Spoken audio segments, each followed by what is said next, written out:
Hello everyone, we're very excited to show you gameplay of Vampire the Masquerade Bloodlines 2 today. I'm Josh, the community manager for the Chinese room. Hi, I'm Alex, I'm Project Creative Director on Vampire the Masquerade Bloodlines 2. Bloodlines 2 is an first-person action RPG where you get to embody an elder vampire called Fire. Could you tell us what clan we're going to be playing as today? Yeah, so today we're going to be playing as Bruja, and they have supernatural speed and strength, but they're also known to sometimes lose their temper. So when we go through the dialogue trees, we'll be picking the more aggressive and intimidating options. Great. And could you tell us the context for the mission that we're about to see? Yes, so it's one of the early missions where Fire is now established in Seattle. She's made inroads with the court, and she's investigating the mark on her hand, which has been holding back her powers. And she's got a tip-off that a vampire called Willem, a Nosferatu, might have the answers. So we're going to show you from where she's tracked him down to his warehouse and is about to confront him. Great. Without further ado, let's take a look.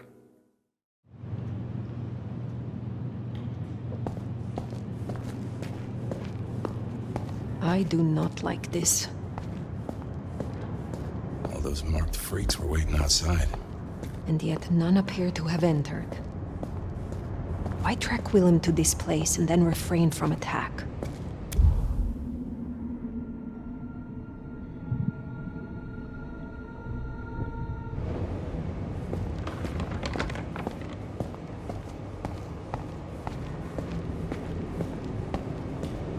How does anyone find anything in a mess like this? Perhaps to him this is an orderly chaos. Nosferatu trade in secrets. This is merely another way to hide them.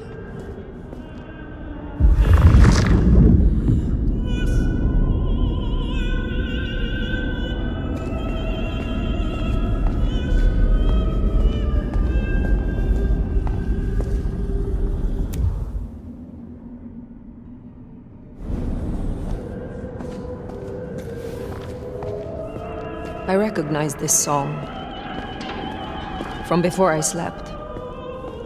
Yeah, it's old school for sure.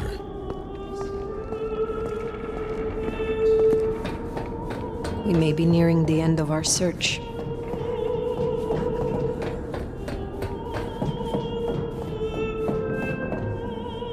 That must be him.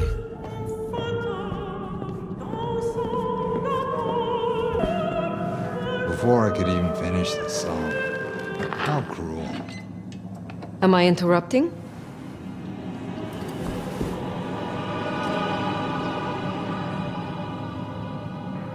It's you.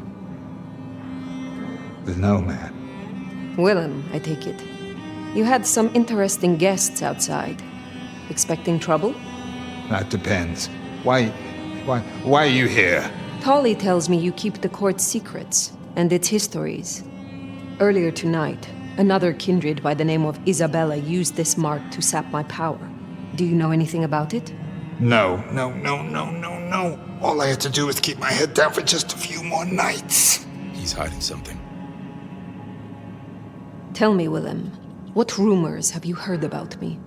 That you were there in Cairo. They called you the Slayer. I have been many things to many people.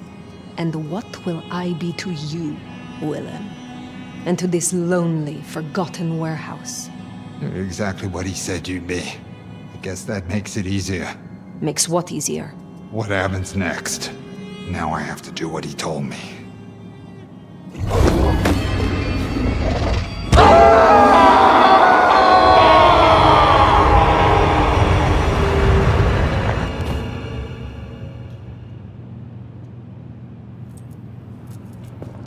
What the hell just happened? Do what he told me? Willem knows something. We have to find him.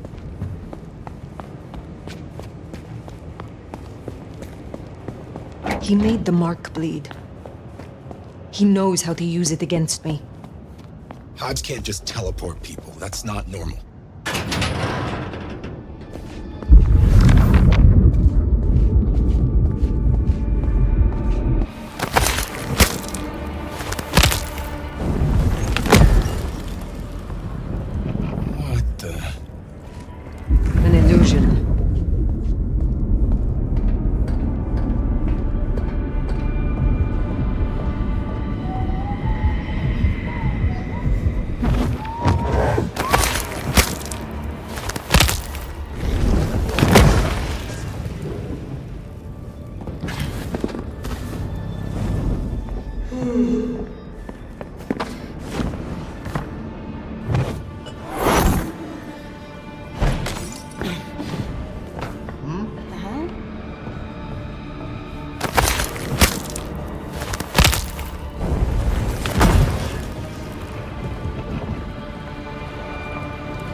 How does he keep doing this? At least we know he is here. Somewhere.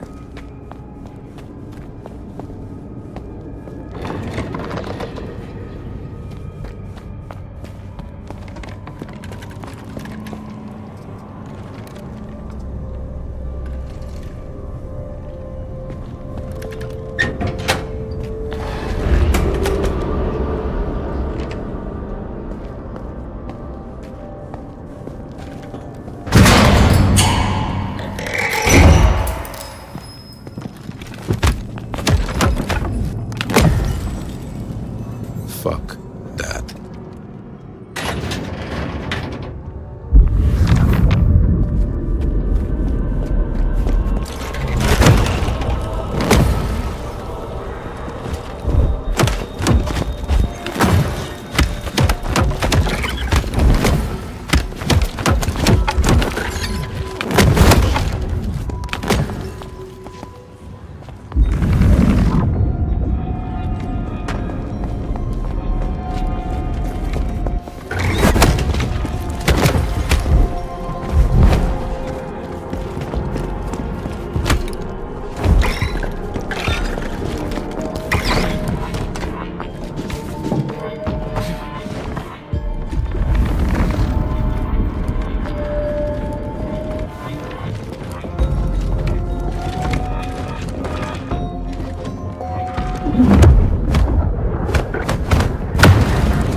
Hey, it's me.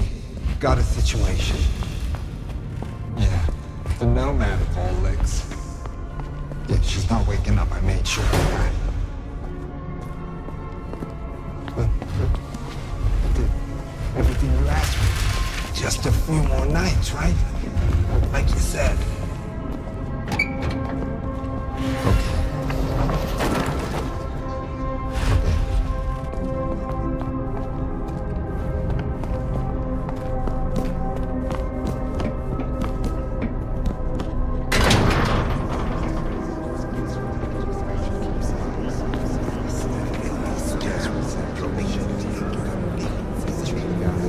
Yeah, I still think it was best. Both of you. But she's all alone now. I wish I could. We can't just stay here, right? How do we get out? Hush. There I she cannot hear myself think. still pick shit up.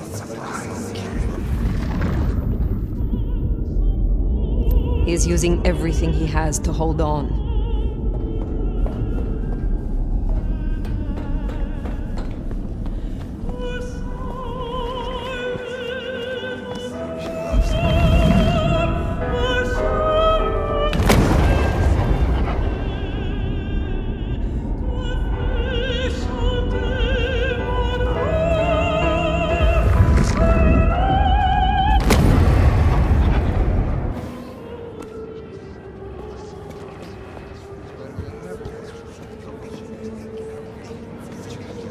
Distracted.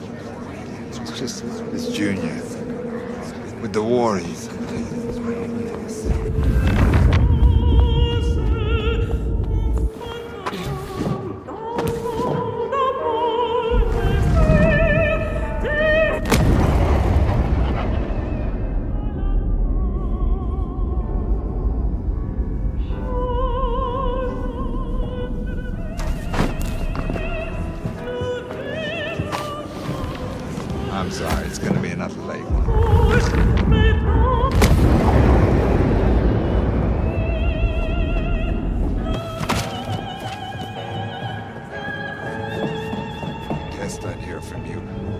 Miss Campbell's out.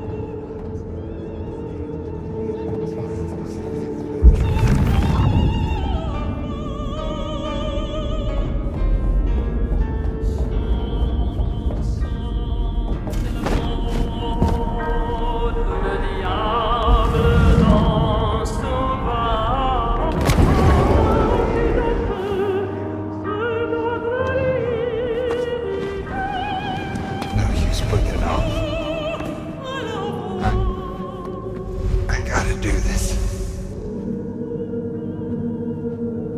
It's the last dance floor, my love. Time to say goodbye.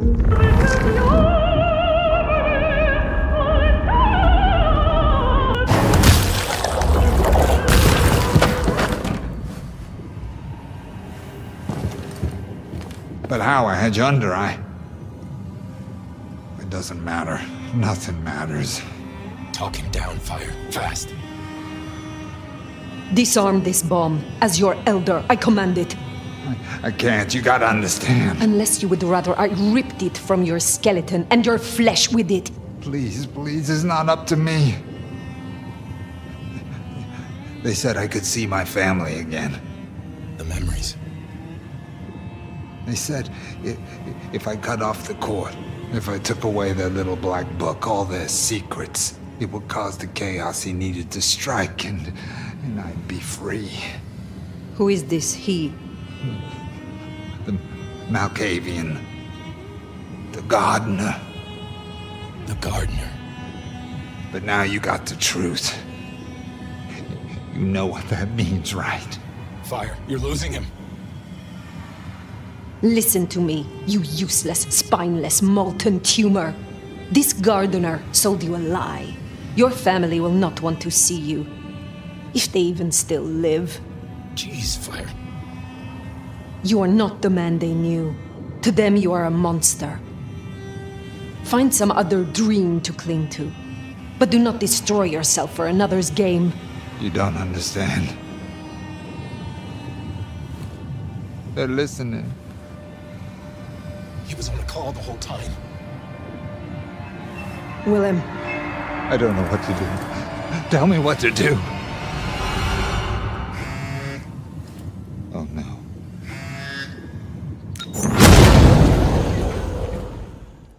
Thank you for watching. We're back, and I'm sure you have a lot of questions, so I'm going to do a Q&A with Alex to talk about what you just saw. So, could you explain the gameplay that we just saw? I mean, it's early enough in the game that there isn't too many spoilers in it, which was definitely good, but it also showed a good variety of the different gameplay. We started with some exploration, which, you know, allows everyone to sort of soak in the atmosphere. Then we have some stalking in there, which moved to brawling, as it will with the Bruja. Maybe if we'd been Banu Hakim, we would have taken that whole warehouse out using stealth. And then moving, as you say, it starts to get a bit trippier. There are visions, there's influence of a Malkavian vampire in there, working through Willem. So we move more to what we call our vampire detective gameplay. So non-combat gameplay, very exploration, about you having to look for clues to solve ultimately the puzzle and escape Willem's trap. So zooming out, can you tell us about where our story in Seattle starts?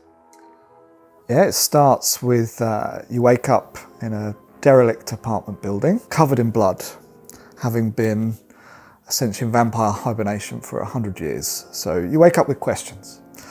And soon as you move through that warehouse, it becomes apparent you're not alone. Fire has a voice in her head, Fabian. Fabian is another vampire. At this stage, I can't explain why their voice is in Fire's head, but it's very much to do with the markings that are all over her body. When she went into hibernation, she was in the Middle East, and she's woken up 100 years later in America, and clearly someone's been messing with her while she's asleep.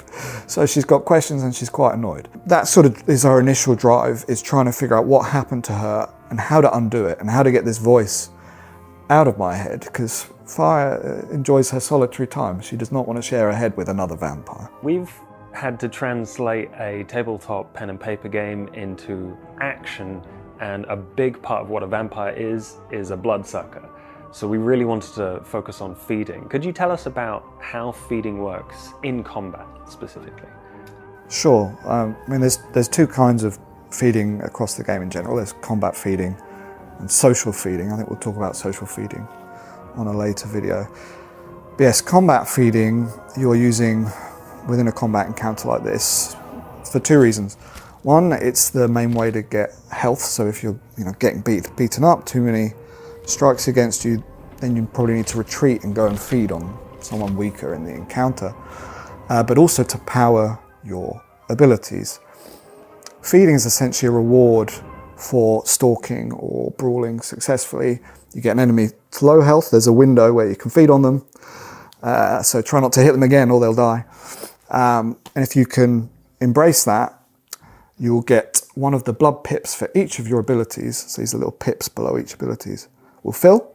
If you can fill all of the pips for an ability, then you can use it and rinse repeat, because that will then allow you to do more feeds, which allow you to charge them again. And if played really well, the abilities synergize together and allow you to do chains. And the Brew Heart is designed around that sort of staying in the fight, chaining fight to fight to fight, and keeping combat in flow. And the brawling as well is something that we wanted to feel very visceral, very fast-paced. How have we achieved that?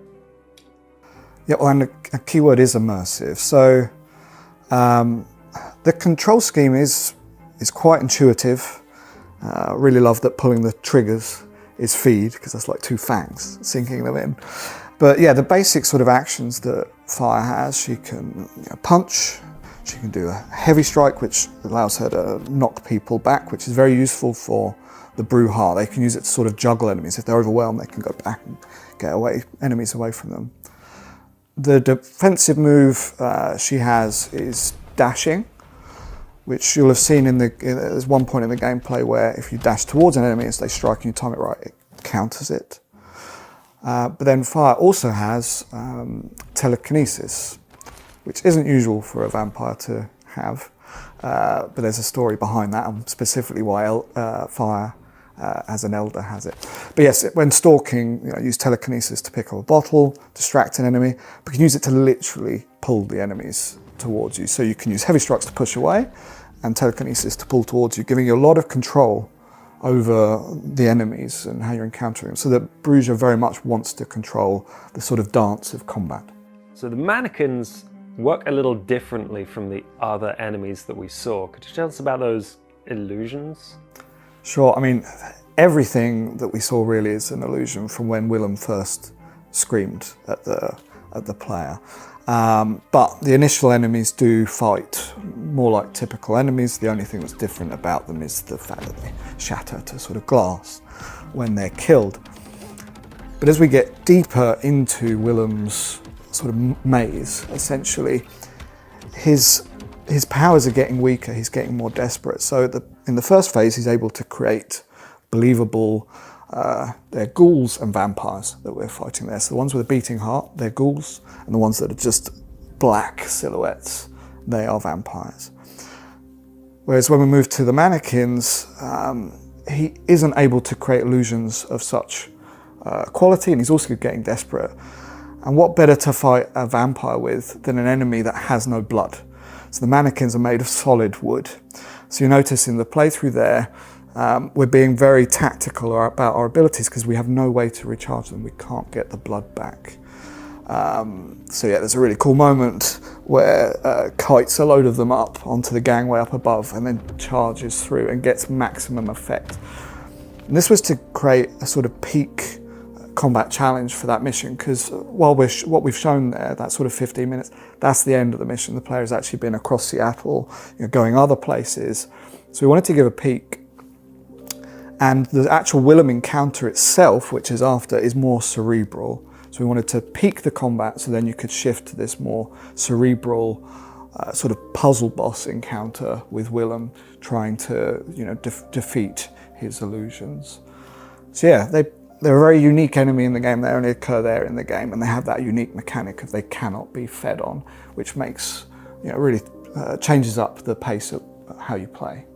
So the 3 abilities that we saw include the kind of active ones and then the rewards for the feeding. How do they all play into each other and the combat, and how do you use them?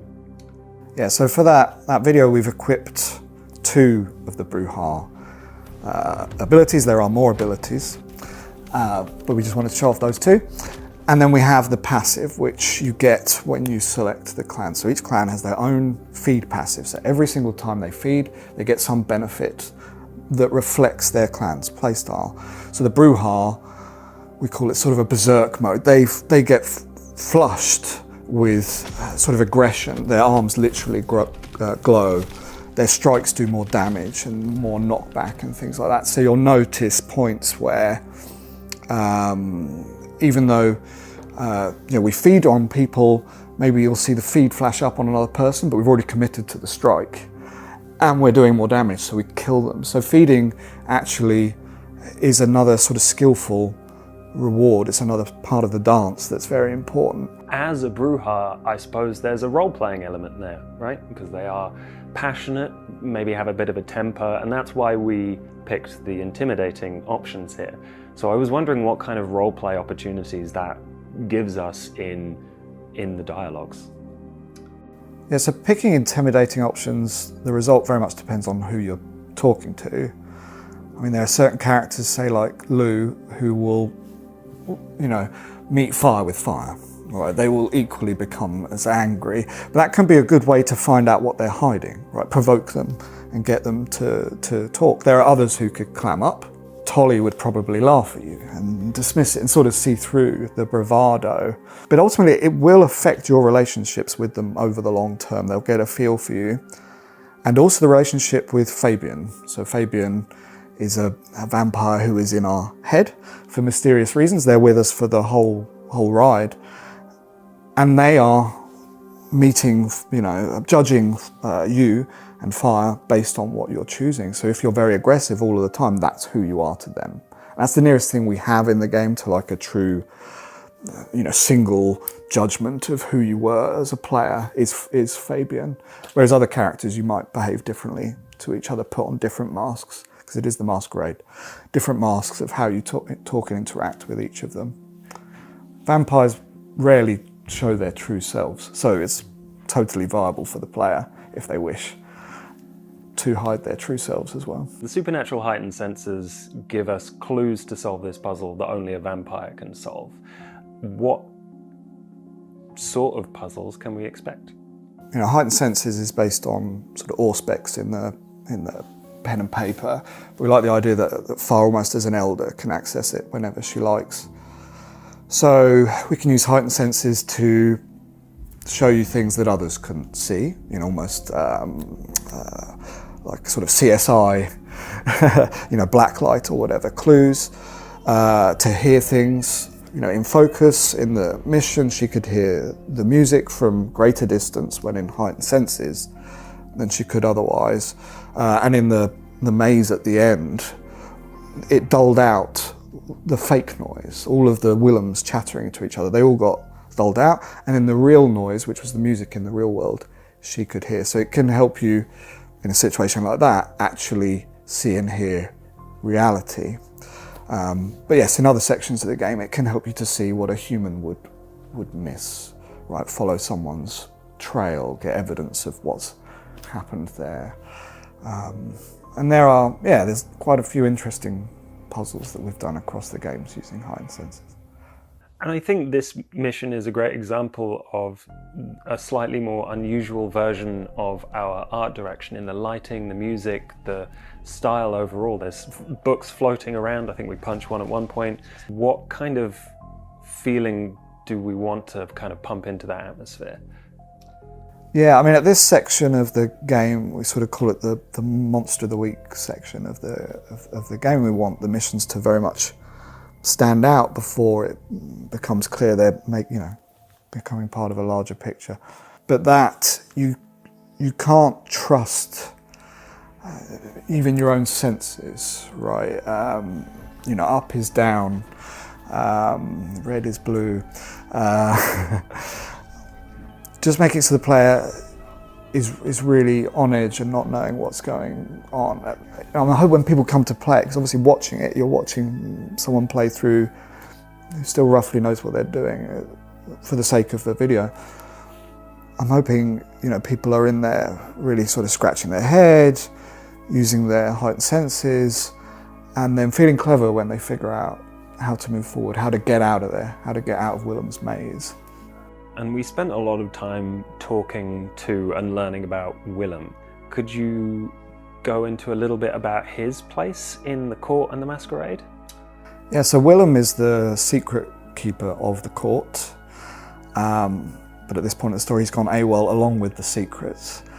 So the court is in complete control of Seattle, right? The mayor is probably one of the court's ghouls, you know, etc., etc. They've got dirt on all the people in the city, including other vampires. And to stop all of that information getting in the wrong hands, there's this role, which is the sort of secret keeper, but they keep it all memorized. Willem has all of the information effectively memorized, so when he disappears, their sort of ability to keep control over the city gets massively weakened. So hence it's so important that he be found, but also some of the secrets he has are very relevant to Fire, so she wants to find him. As part of the court, Fire has found a place and is doing missions for the Camarilla. Could you tell us about like her title and what capacity she's doing these things?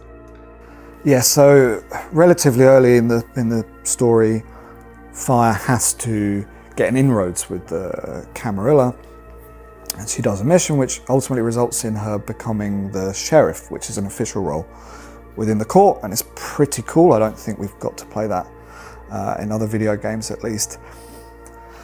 And the sheriff ultimately upholds the Masquerade and will do, you know, certain quite important, maybe dirty jobs, like finding the secret keeper who's run off. But it also gives Fire great privilege.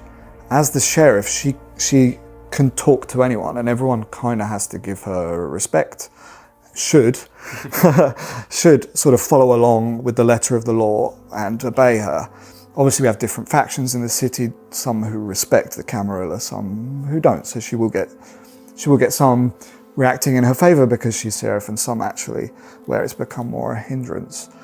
But yeah, so she's a very pivotal role in the Seattle court, and that's very much for her own means. Once it gets her the cover and support of the Camarilla, they're not going to be, you know, fighting and working against her. But two, it puts her in the perfect position to investigate the information she wants to know, which is how she ended up in Seattle and how she ended up with the mark on and her abilities taken away. We had some dialogue options that kind of fed into Fire's legend. Could you tell us about what kind of control we have over her backstory? Yes, so you're going to come across lots of different vampires and characters who haven't met Fire, but they've heard of Fire. She's very famous, effectively a legend. The Nomad, right? In the Nomad and other names.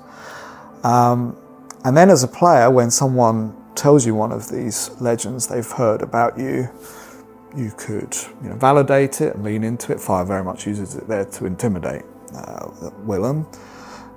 You could correct them that it isn't true if you feel that doesn't either fit your character or because you maybe wish to manipulate your legend. Because Fire's never saying what her backstory is, everybody else is, the player can then choose the true canon of Fire by accepting what they're hearing, essentially. So we thought it was a cool way to have a more defined character, like you would say in a BioWare game, but not just I pick the backstory at the start and that's it. Have as you go, being able to pick and choose and shape your legend. Awesome. And we will be sharing as much as we can about the new disciplines that you can see for each playable clan. If you want to see as much as possible about Bloodlines 2 and the stuff that we're sharing, you can find us at the Chinese Room on all of our social media. But until next time, thank you. Thank you.